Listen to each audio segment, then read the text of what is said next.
Yan, so good day everyone. So ngayon, may na-refer si Sir Tech Jonathan na 1660 Ti na 6GB po to.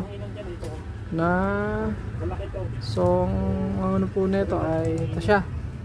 So Nvidia GeForce 1660 Ti. So 6GB. So ang problema po nito ay no display.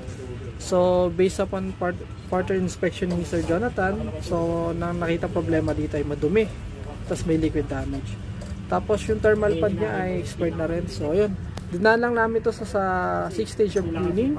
Tapos yan, sa firmware tayo, meron tayong 1 hour and 47 minutes na, tapos 88 na average na IPS. So yan, CPU almost 2 hours na rin siya. So sa sensors, meron tayong 76 degree, tapos pulse speed na 75%. Tapos tinesting na rin natin yan sa Heaven benchmark. So yan siya.